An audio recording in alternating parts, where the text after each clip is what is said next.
In January of 1935, a man checked into a Kansas City hotel using a fake name.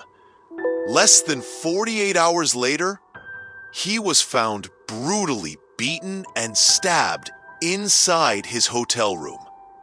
The room was locked from the outside. There was no murder weapon, no witnesses, and to this day, nobody knows who killed him or how they managed to escape. This is one of America's creepiest, most disturbing unsolved mysteries. The story begins on January 2nd, 1935, at the President Hotel in downtown Kansas City, Missouri. A tall, thin man in his early 30s approached the reception desk and asked for a small, interior room on a high floor, preferably one without windows to the street. He registered under the name Roland T. Owen, though it was later discovered this wasn't his real identity. What was strange was that the man had no luggage, no suitcase, no overnight bag. The only items he carried were a comb, a toothbrush, and toothpaste. The hotel staff found this odd, but nevertheless gave him room 1046, a modest, windowless room near the center of the building. From the very start, the man acted strangely. The maid, Mary Soptic, would later recall how he insisted on keeping the room completely dark, with the shades drawn and only a dim lamp lit. He refused to let anyone clean while he was present, and would frequently leave the room only to return minutes later, locking the door each time behind him. On one of these occasions, Mary noticed a note on the desk. It simply read, "Dawn, I will be back in 15 minutes. Wait." Later that evening, hotel staff received mysterious phone calls from an unknown man asking for room 1046. When the desk clerk answered, the caller said, "Is Roland there?" and immediately hung up without another word. No one knew who Dawn was, and no one, besides the maid, had seen anyone else go in or out of the room. As night fell on January 3rd, guests on the 10th floor began reporting raised voices and arguing from room 1046. Some claimed to hear a man and a woman arguing, while others thought it was two men. At one point, a guest overheard someone angrily say, "We need to stop this now."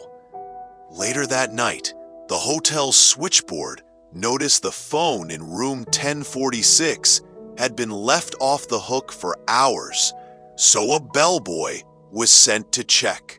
When he arrived, he found the room locked from the outside.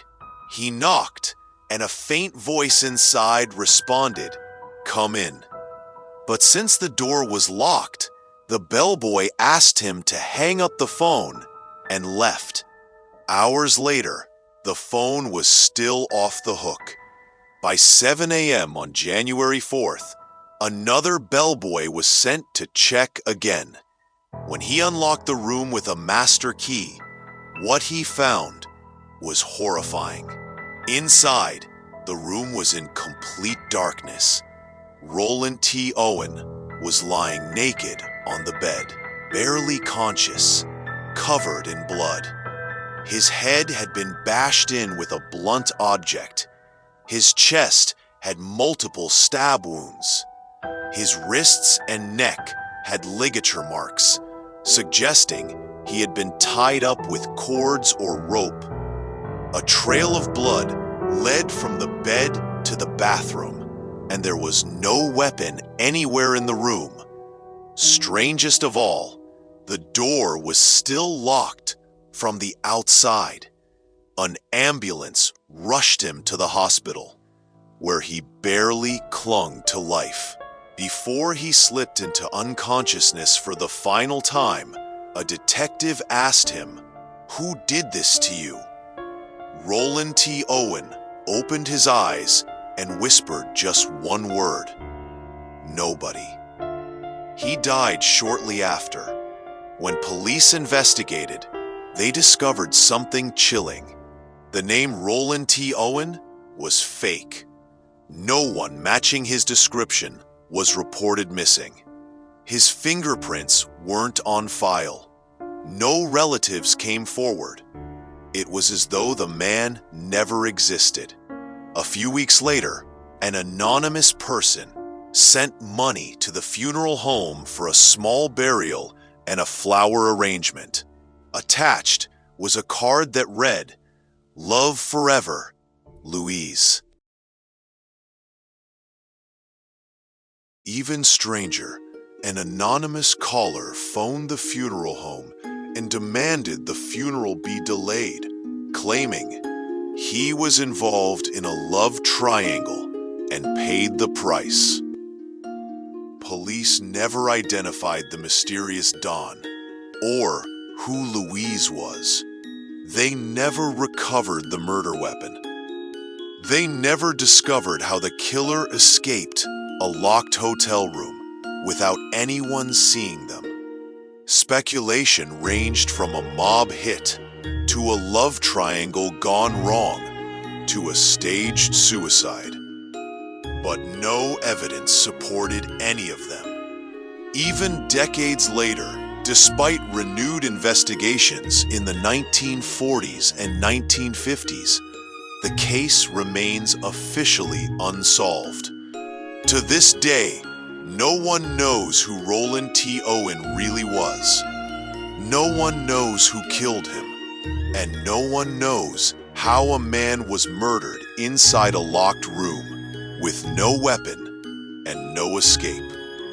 If you enjoyed this story and want to hear about another unsolved mystery even stranger than this one, please subscribe, Shadow Files, and press the bell icon to get the latest video notifications.